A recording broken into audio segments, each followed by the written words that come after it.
ನಮಸ್ಕಾರ, ನೀವು ನೋಡ್ತಿದ್ದೀರಾ ಕನ್ನಡ ನಾಡು ನ್ಯೂಸ್. ನಾನು ವಿನೋದ್. ಇದೀಗ ಹೆಡ್ಲೈನ್. ಬಳ್ಳಾರಿಯಲ್ಲಿ ಬಸವ ಜಯಂತಿ ಆಚರಣೆ. ಜಗಜ್ಯೋತಿ ಬಸವಣ್ಣನ ಪ್ರತಿಮೆಗೆ ಮಾಲಾರ್ಪಣೆ ಮಾಡಿದ ಶಾಸಕ ನಾರಾ ಭರತ್ ರೆಡ್ಡಿ. ಬಸವಣ್ಣನವರ ತತ್ವಗಳು ಸಾರ್ವಕಾಲಿಕವಾಗಿ ಅಕ್ಷಯವಾಗಲಿ. ಬಸವಣ್ಣ ಜಯಂತಿಯ ಆಚರಣೆಯಲ್ಲಿ ಮಾಜಿ ಸಚಿವ ಶ್ರೀರಾಮುಲು ನುಡಿ. ರಾಜ್ಯದ ದಕ್ಷಿಣ ಒಳನಾಡಿನ ಹಲವು ಭಾಗಗಳಲ್ಲಿ ಭರಣಿ ಮಳೆ. ಬರದಿಂದ ಕಂಗೆಟ್ಟಿದ್ದ ರೈತರಲ್ಲಿ ಮೂಡಿದ ಮಂದಹಾಸ. ಅಕ್ಷಯ ತೃತೀಯ ದಿನದಂದು ಏನನ್ನೇ ಮಾಡಲಿ ಅದು ಅಕ್ಷಯವಾಗಲಿದೆ ಎಂಬ ನಂಬಿಕೆ ಇದೆ ಎಂದು ಮಾಜಿ ಸಚಿವ ಬಿ ಶ್ರೀರಾಮುಲು ತಿಳಿಸಿದರು.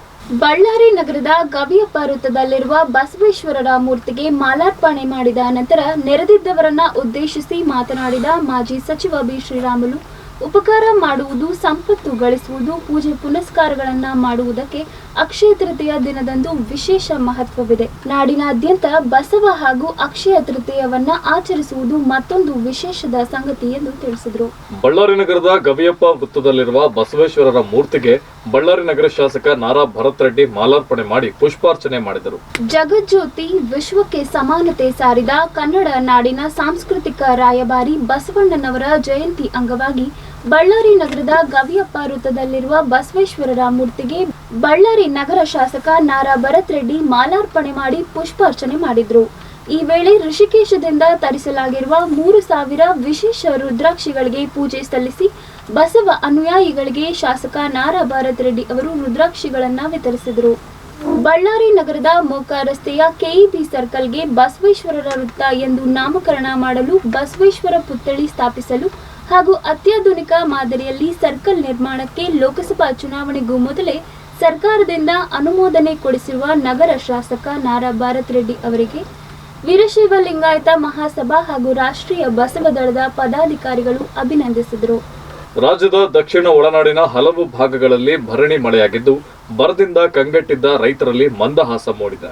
ಬರದಿಂದ ಬೇಸತ್ತಿದ್ದ ರೈತರಿಗೆ, ಬೇಸಿಗೆಯಿಂದ ತತ್ತರಿಸಿದ್ದ ರಾಜ್ಯದ ಜನಕ್ಕೆ ರಾಜ್ಯದ ದಕ್ಷಿಣ ಒಳನಾಡಿನ ಹಲವು ಭಾಗಗಳಲ್ಲಿ ಭರಣಿ ಮಳೆಯಾಗಿದ್ದು, ಬರದಿಂದ ಕಂಗೆಟ್ಟಿದ್ದ ರೈತರಲ್ಲಿ ಮಂದಹಾಸ ಮೂಡಿದಂತಾಗಿದೆ.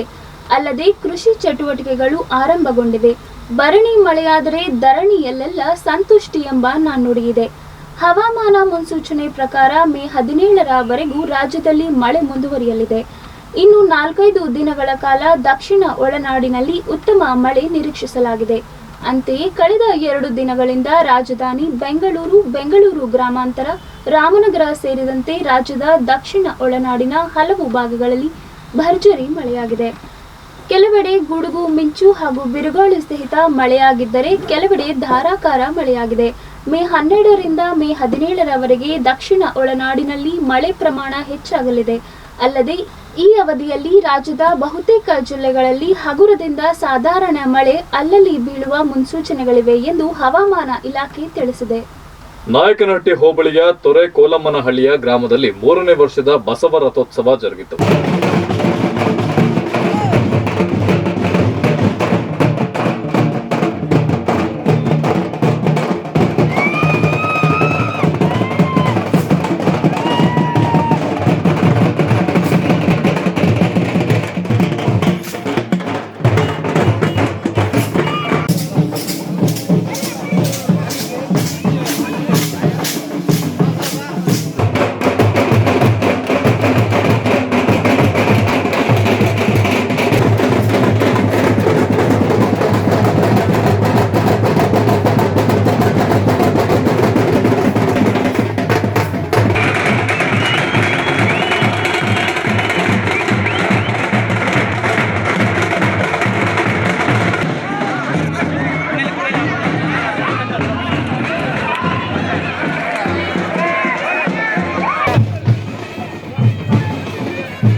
ನಾಯಕನಹಟ್ಟಿ ಹೋಬಳಿಯ ತೊರೆಕೋಲಮ್ಮನಹಳ್ಳಿ ಗ್ರಾಮದಲ್ಲಿ ಸಹಸ್ರಾರು ಭಕ್ತರ ಸಮ್ಮುಖದಲ್ಲಿ ಸಡಗರ ಸಂಭ್ರಮದಿಂದ ಬಸವ ರಥೋತ್ಸವ ನಡೆಯಿತು. ಬೆಳಗ್ಗೆಯಿಂದ ಬಸವಣ್ಣನವರಿಗೆ ವಿಶೇಷ ಪೂಜೆ ನೆರವೇರಿತು. ಹಲವಾರು ಭಕ್ತರು ಹೂಮಾಲೆ, ತೆಂಗಿನಕಾಯಿ, ಬಾಳೆಹಣ್ಣು ಅರ್ಪಿಸಿ ವಿಶೇಷವಾಗಿ ಪೂಜೆ ಸಲ್ಲಿಸಿದರು. ಬಾಳೆಹಣ್ಣು ಎಸೆದು, ಸ್ವಾಮಿ ಈ ಬಾರಿ ಮಳೆಯನ್ನ ಸುರಿಸಿ ಒಳ್ಳೆ ಬೆಳೆ ಕೊಡಿ ಎಂದು ಬೇಡಿಕೊಂಡರು. ದೇವಸ್ಥಾನದಲ್ಲಿ ವಿಶೇಷ ಪೂಜೆ ನಡೆದ ನಂತರ ಬಸವೇಶ್ವರರ ಮೂರ್ತಿಯನ್ನ ರಥದಲ್ಲಿ ಇರಿಸಿ ರಥೋತ್ಸವಕ್ಕೆ ಚಾಲನೆ ನೀಡಲಾಯಿತು. ಬಸವಣ್ಣನ ಪಾದಗಟ್ಟೆವರೆಗೂ ನಡೆದ ರಥೋತ್ಸವ ಪುನಃ ದೇವಸ್ಥಾನದ ಆವರಣಕ್ಕೆ ತಲುಪಿ ಮುಕ್ತಾಯಗೊಂಡಿತು.